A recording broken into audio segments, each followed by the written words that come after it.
ॐ सर्वे जना सुखिनो भवन्तु, समस्तसन्मङ्गलानि सन्तु।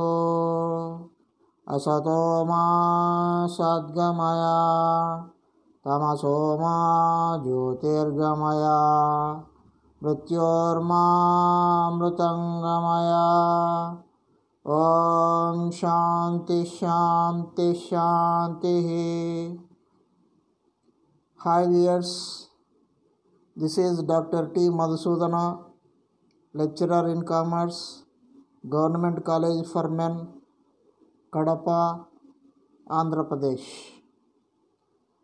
From last several videos, we have been learning the different important topics relating to the GST. So, in this process, today we try to learn about the eligibility criteria for availing input tax credit under GST. ఈ video మీకు నచ్చినట్లయితే like చేయండి, share చేయండి, subscribe చేయండి. So మనందరికీ తెలుసు, input tax credit అనేటువంటిది ఒక ముఖ్యమైనటువంటి అంశము. సో ఆ ఇన్పుట్ ట్యాక్స్ క్రెడిట్ వ్యాపారస్తులు వాపసు పొందాలి అంటే what is the eligibility? Because all the persons cannot get back their input tax back. Therefore, there are certain eligibility criteria. Unless the traders fulfill those criteria, they cannot claim their input tax to be returned by the government. Therefore, today we try to learn all those eligibility criteria to get back their input tax. So let us start today's session. So as per the section 16 of CGST Act, there are certain eligibility criteria to be fulfilled by the traders, and there are certain conditions for taking input tax credit by the traders. So section 16 subsection 1 will say different eligibility criteria for availing input tax credit. అంటే మనకు CGST చట్టంలో ఉండేటువంటి section 16 అనేది ITC అంటే input tax credit పొందడానికి eligibility ఏమిటి, అదేవిధంగా conditions ఏమిటి అనే అంశాన్ని మనకు సెక్షన్ 16 అనేది తెలియజేస్తుంది. ఈ సెక్షన్ 16లో ఉండేటువంటి సబ్సెక్షన్ 1 ఎలిజిబిలిటీ క్రైటీరియా గురించి చెప్తుంది. రెండవది కండిషన్స్ గురించి సెక్షన్ 16లో ఉన్నటువంటి సబ్సెక్షన్ 2, సబ్సెక్షన్ 3 మరియు సబ్సెక్షన్ 4 ఇవి కండిషన్స్ గురించి చెప్తాయి. అంటే ఇన్పుట్ ట్యాక్స్ క్రెడిట్ పొందాలి అంటే ఏమేమి కండిషన్స్ అప్లికబుల్ అవుతాయి అనే విషయాన్ని గురించి తెలియజేస్తాయి అన్నమాట.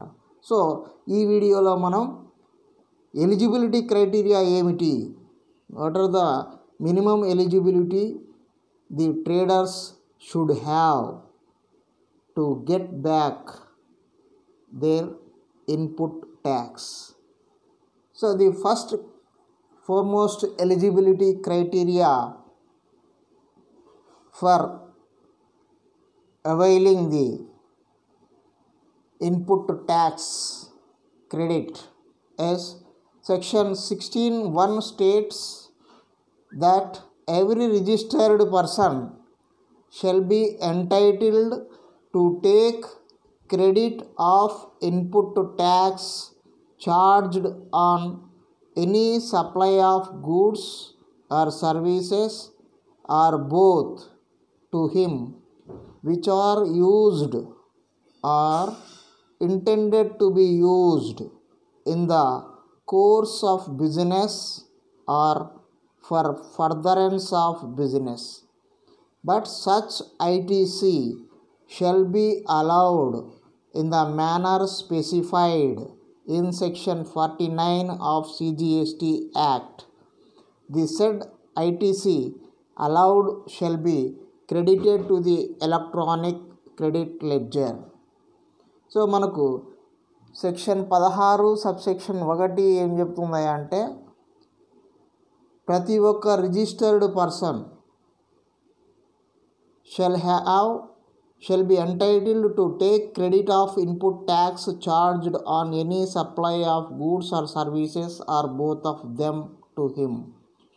అంటే సెక్షన్ 16 సబ్సెక్షన్ 1 ప్రకారం రిజిస్టర్ చేసుకున్నటువంటి ప్రతి ఒక్క వ్యాపారస్తుడు అంటే గూడ్స్ కానీ సర్వీసెస్ కానీ సప్లై చేసేటువంటి వ్యాపారస్తుడు లేదా రెండింటినీ సప్లై చేసేటువంటి వ్యాపారస్తుడు వాటిని ఇన్పుట్ ట్యాక్స్ ను వాపసు పొందడానికి అర్హులు.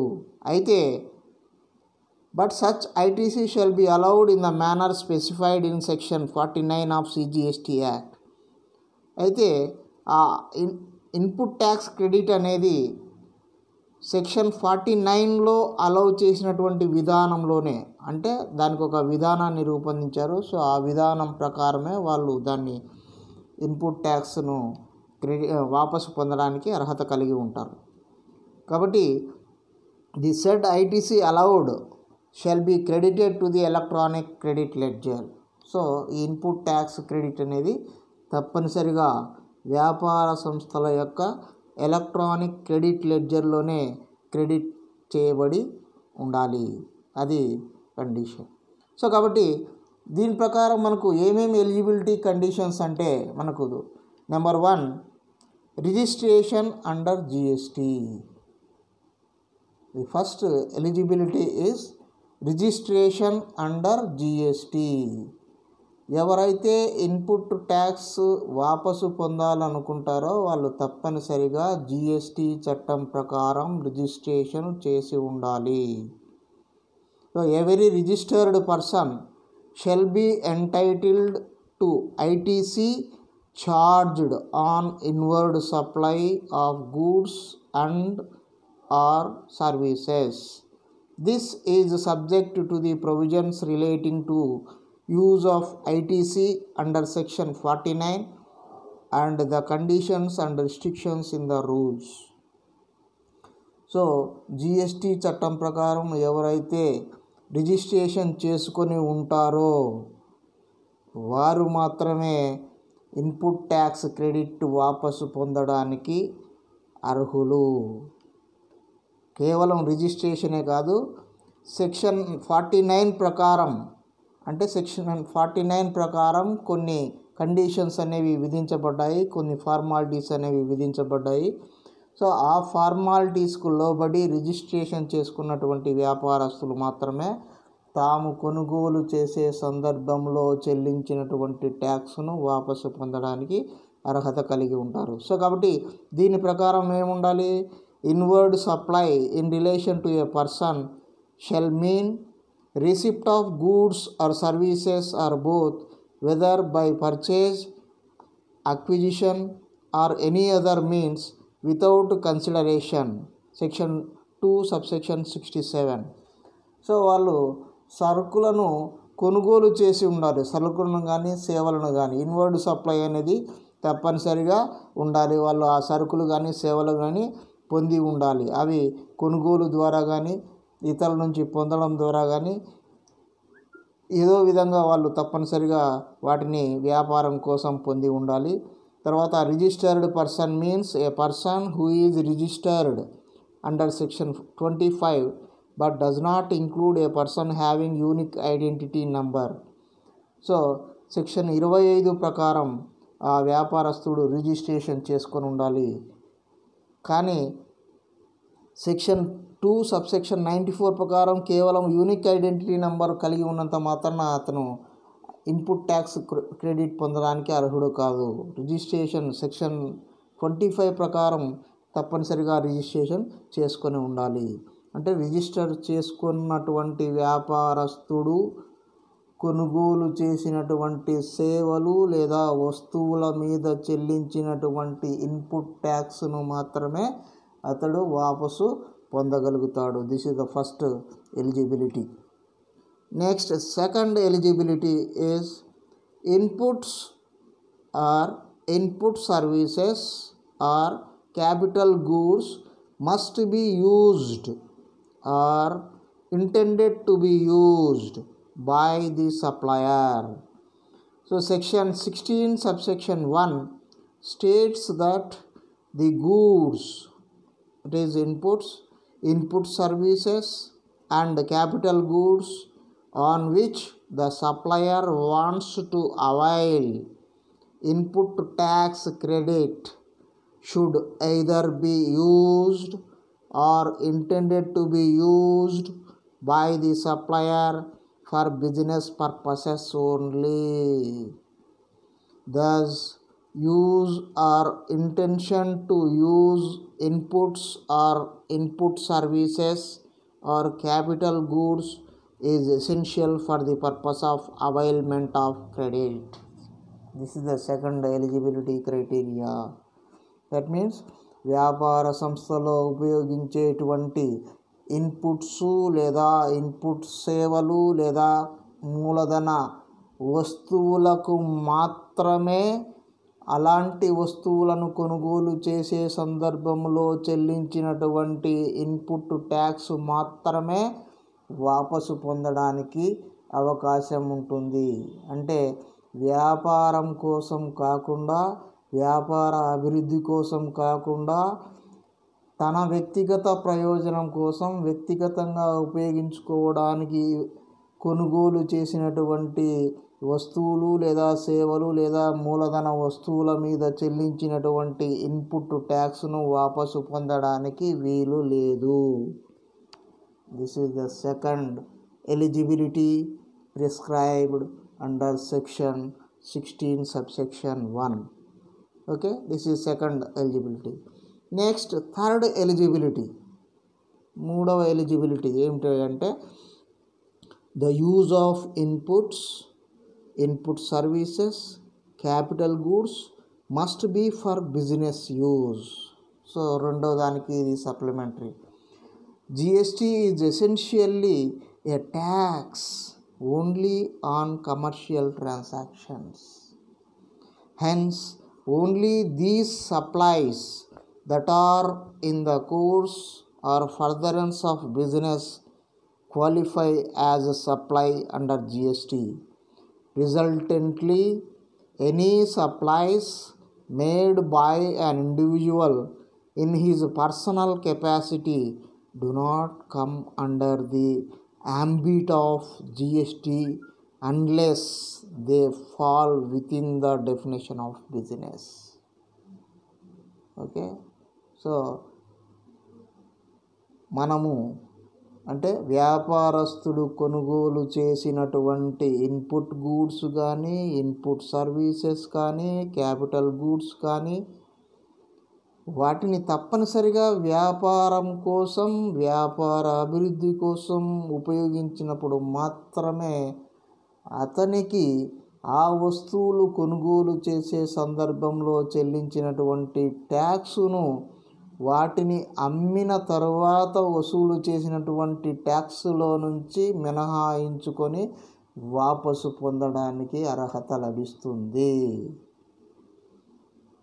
కాబట్టి వాటిని వ్యాపారం కోసం కాకుండా, వ్యాపార అభివృద్ధి కోసం కాకుండా, తన వ్యక్తిగత ప్రయోజనం కోసం తాను ఉపయోగించుకోవడం కోసం కొనుగోలు చేసినట్లయితే అలాంటి వాటి మీద చెల్లించినటువంటి ఇన్పుట్ ట్యాక్స్ అనేది వాపసు పొందడానికి అర్హత లేదు. ఇది మూడవ eligibility. third eligibility criteria under the section 16 subsection 1. Next, number 4th eligibility criteria. The 4th eligibility is input tax credit availment only through electronic credit ledger. This is another very important eligibility criteria to be fulfilled by the traders.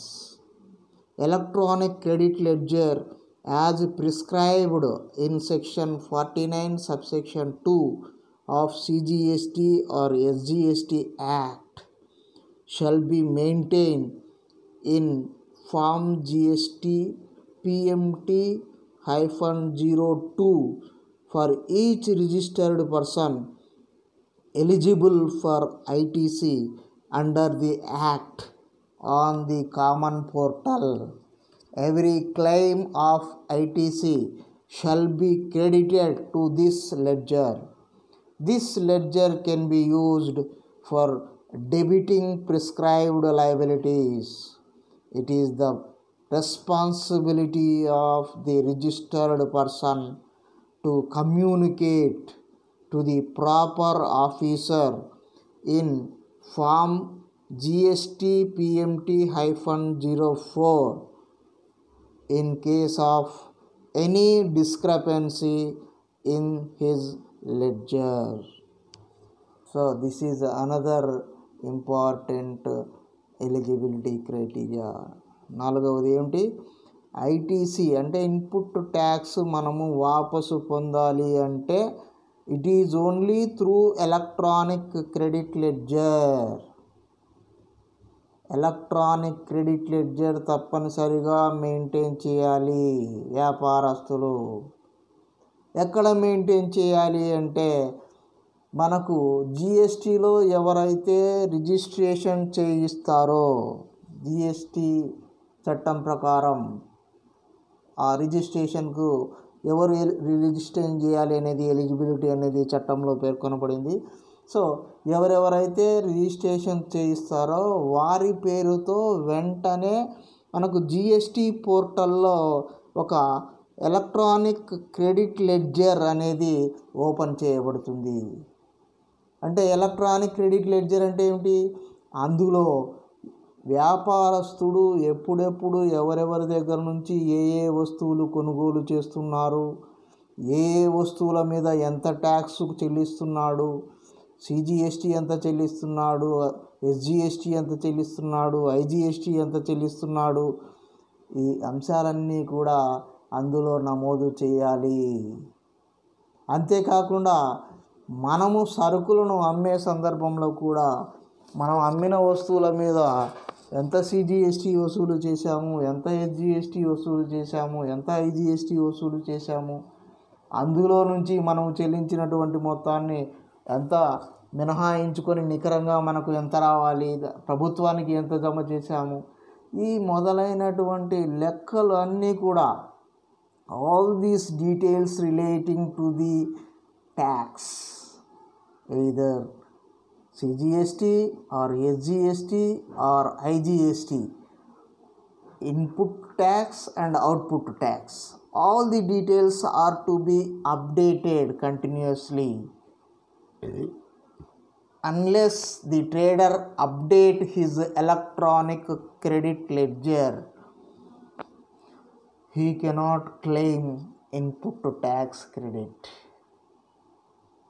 కాబట్టి ఎప్పటికప్పుడు మనకు ఈ పోర్టల్లో ఆన్లైన్లో ఈ electronic credit ledger అనేది update చేసుకుంటూ ఉండాలి వ్యాపారస్తులు. అంటే ఇందులో మనం ఎంత వసూలు చేశాము, అందులో ఎంత చెల్లింపు చేశాము, మనకు నికరంగా రావాల్సింది ఎంత, మనం గవర్నమెంట్ అకౌంట్కు ఎంత చెల్లించాలి, గవర్నమెంట్ నుంచి మనకు ఎంత వాపసు రావాలి, all the details from time to time they are to be updated continuously. It is not a one day process or 1 month process.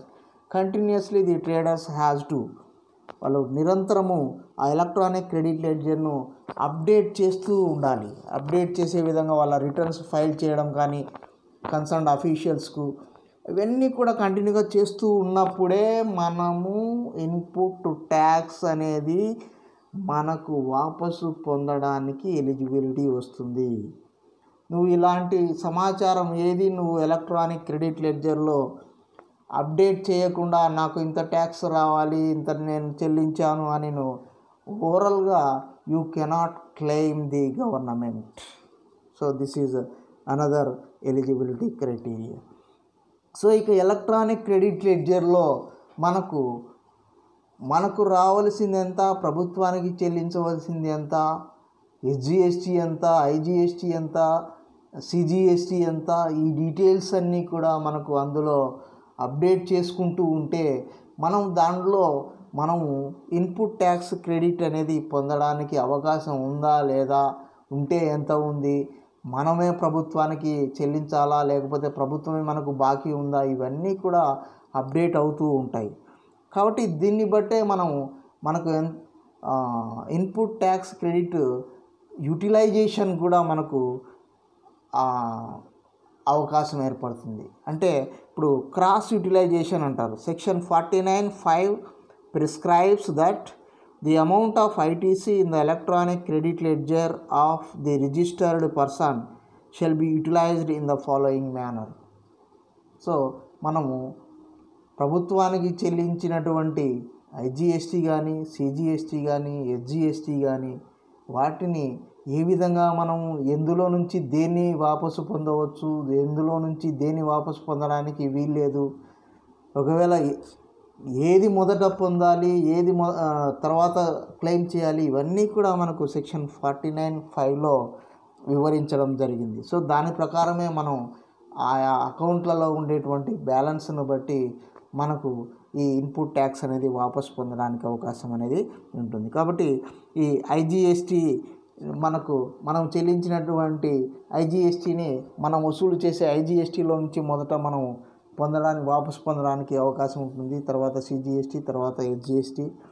అదే సిజిఎస్టీలో నుంచి మొదట మనం సిజిఎస్టీని వాపసు పొందవచ్చు, తర్వాత ఐజిఎస్టీ పొందవచ్చు.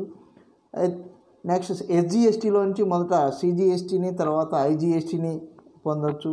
తర్వాత యూటీజిఎస్టీలో నుంచి మొదట యూటీజిఎస్టీని వాపసు పొందవచ్చు, తర్వాత ఐజిఎస్టీని వాపసు పొందవచ్చు. అయితే CGST cannot be utilised to pay SGST and UTGST. సిజిఎస్టీలో నుంచి మనము ఎస్జిఎస్టీని వాపసు పొందడానికి వీలుండదు. అదేవిధంగా ఎస్జిఎస్టీలో నుంచి సిజిఎస్టీని వాపసు పొందడానికి అవకాశం అనేది ఉండదు. కాబట్టి ఈ విధంగా మనకు ఎలక్ట్రానిక్ క్రెడిట్ లెడ్జర్లో మొత్తం CGST account, SGST account, IGST account, UTGST account ledgers అనేవి సపరేట్గా ఉంటాయి.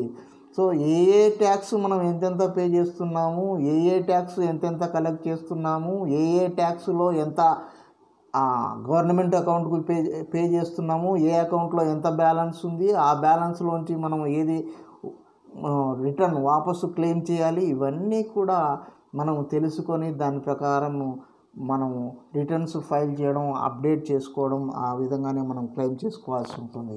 అలా కాకుండా ఊరికే నేను గవర్నమెంట్కి ఏదో చెల్లించాను కాబట్టి తప్పనిసరిగా నువ్వు ఐజిఎస్టీ చెల్లించి సిజిఎస్టీ, ఎస్జిఎస్టీ, ఐజిఎస్టీలోంచి నువ్వు క్లెయిమ్ చేయలేవు. అదేవిధంగా ఎస్జిఎస్టీ అకౌంట్లో బ్యాలెన్స్ ఉందని నేను సిజిఎస్టీ చెల్లించాను, ఆ అమౌంట్ నాకు వాపసు రావాలని యూ కెనాట్ క్లెయిమ్. కాబట్టి ప్రతిదానికి ఒక ప్రొసీజర్ అనేది ఉంటుంది. కాబట్టి ఖచ్చితంగా ఎలక్ట్రానిక్ క్రెడిట్ లెడ్జర్లో మనం ఈ డీటెయిల్స్ అన్నీ కూడా ఎప్పటికప్పుడు from time to time we have to update the electronic credit ledger based on the balance that is available in the electronic credit ledger only you can claim your input tax credit. So ఇది మనకు eligibility criteria for getting input tax credit under GST. So ఈ eligibility అంతా మనం follow అయ్యి ఆ conditions, ఆ eligibility ఉన్న వ్యక్తులు మాత్రమే ఇన్పుట్ ట్యాక్స్ను జిఎస్టీ చట్ట ప్రకారం వాపసు పొందడానికి అర్హులు. ఓకే, నెక్స్ట్ వీడియోలో మనం what are the conditions, eligibility okay, eligibility ఉన్న వాళ్ళంతా ఇన్పుట్ ట్యాక్స్ వాపసు పొందొచ్చు. అయితే దెర్ ఆర్ సర్టన్ కండిషన్స్.